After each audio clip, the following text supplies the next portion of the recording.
All right, man. Second week in, March. Been a long week. Second week in March, but we're out here today on the famous Neversink, which you can't see it now because we're all the way at the top of some gorge. But yeah, this is the Wilderness Unique area over here. So I've had like very poor success here. Only been here like a couple times, and I'd like to turn that around. Still trying with the Euro setup. So I know the spot has a lot of pocket water, so I'm hoping that I can excel. It is, like I said, second week of March. There has been this week has been pretty warm, so like 50s to 40s and stuff. So there has been a lot of runoff. So I am kind of expecting it to be like kind of murky. So yeah, I guess we'll see what it looks like when we get down there. But I do have some blow torches and some other attractor patterns. I'm probably going to stick to just one nymph at first, try to really work some of the pockets and see if we can get anything. Wild trout would be great, especially since, like I said, I have had really bad success here. So, saying, this is a wild section, so catch and release only. Not many people like to come here, just because it is kind of a hike down. This is actually, you do see a decent amount of hikers here because there's a lot of trails, but as for fishermen, not a whole lot. And that's what I'm trying to do. Trying to get away from the crowds, trying to find some fish that aren't super pressured and see if we can get a couple. This is not going to be fun coming back up later. All this ice here. It's like, jeez. It's hard to pick up on the video, but it is a pretty steep decline down. So, just gotta take your time. Be careful. Where are you?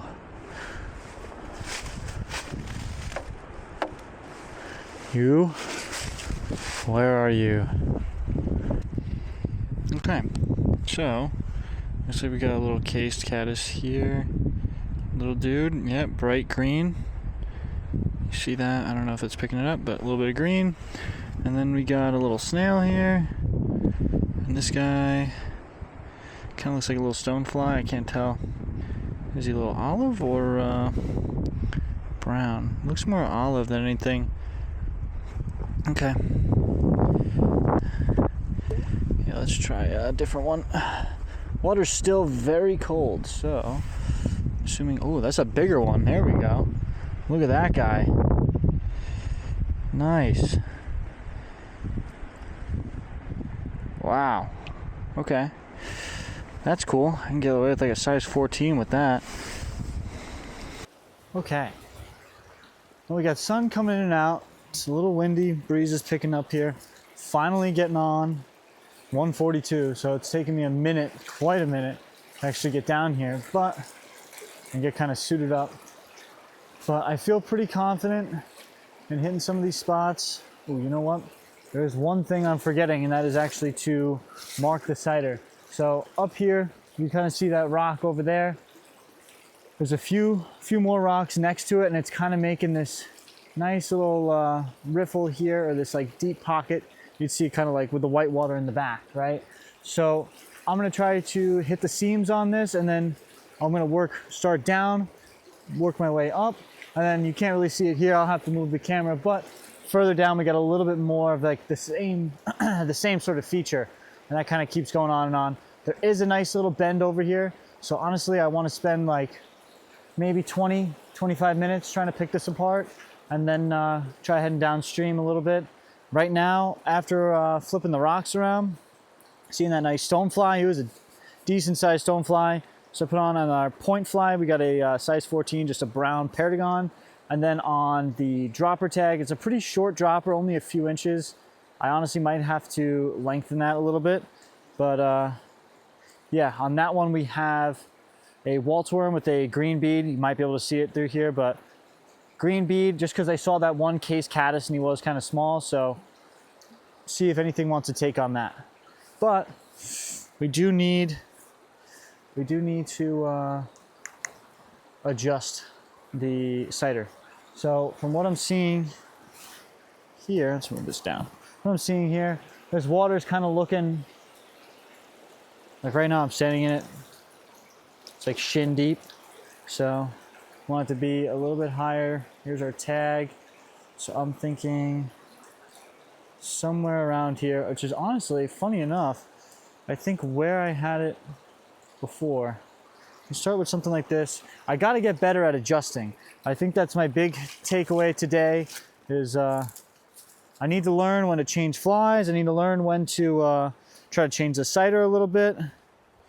And I think that's what's going to lead to some success here.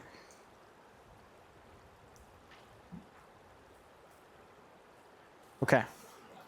Got a nice little pink sighter on this thing now.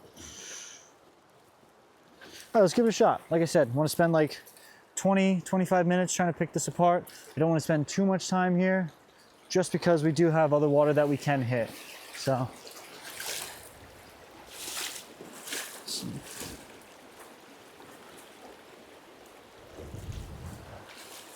try to watch my step on this. So we'll see if we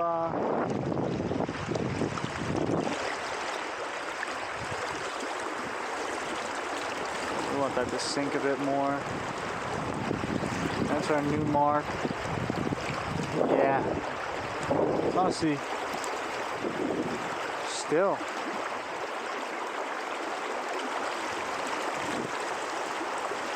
How was that?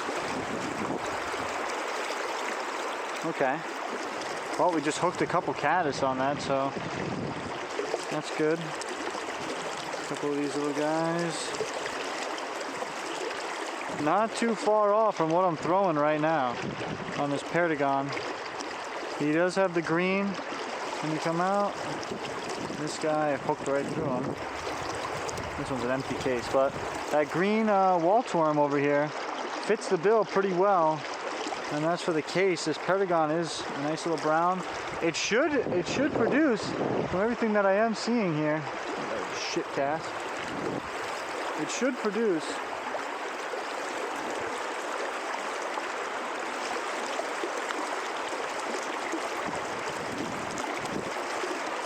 anytime. I'm just trying to keep that notion of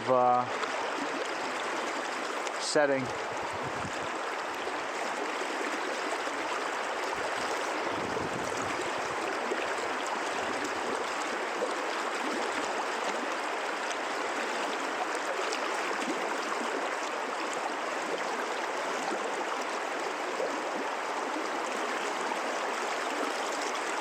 Well, we do keep hooking into these case caddises here, and at least I know I'm bumping on bottom, and there is some food here. I just don't know where the fish are going to be holding up.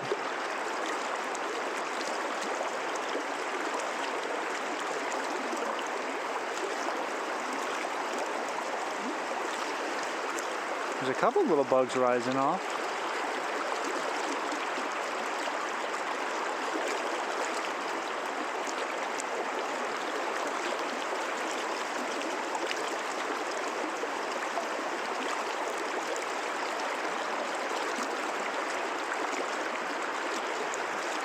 Oh, that was bottom. Well, I'll tell you what, I was sweating before, but the water's so damn cold, it's like, I'm glad I had the layers. That was the wrong sighter.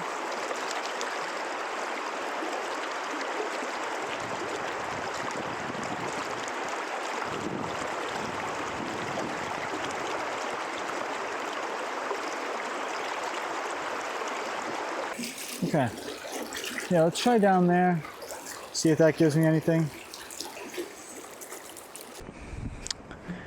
I might be having a rough day, but I guess not as rough a day as this person. I just shoved his whole pole. Shoved his whole pole in there. Jeez. Trying to keep that sighter just above the water here.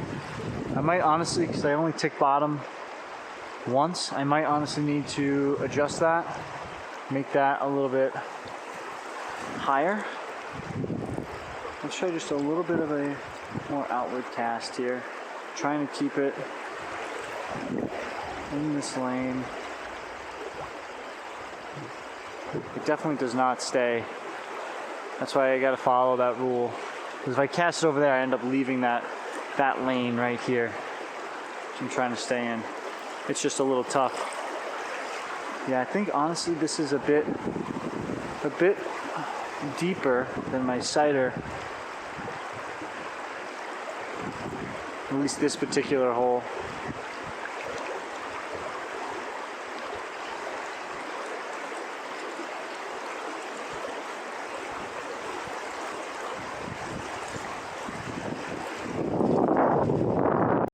I will say the Neversink is a historical river. I think it's one of the birthplace for dry fly fishing. And I'm sure this would be great in the springtime. We are getting there slowly but surely, but yeah, need a little bit more time. A little bit of a snack break. All right, so let's do a quick summary. Man, it is nice. If this wind could die down, it'd be really nice. I haven't seen much going on in terms of like rising fish, although there are plenty of bugs that have been coming off, like anywhere from size like 20 to maybe an 18. And yeah, still haven't seen any rising fish. I think it's just a little bit too cold for them. I got probably another hour or so left before I want to like get out of here, so I thought the nymphs looked pretty close to like what we saw earlier this morning from checking underneath some rocks, but I haven't even been getting touched. And it could just be, you know, maybe the fish are a little too lethargic right now. Maybe the water's too cold. Maybe they're just not enticed enough, because there is a decent amount of food here. So I don't know. So I think for like the next hour or so, after take a little break, gonna try swinging around a little streamer, just a little white bugger, and see if that does anything. Yeah, I don't know. I just think there's nothing like really enticing them to really move for it. So I'll try a streamer for a little bit on my way back up. I walked down a decent ways, so start heading my way back. Looking at like 3 o'clock right now, so yeah.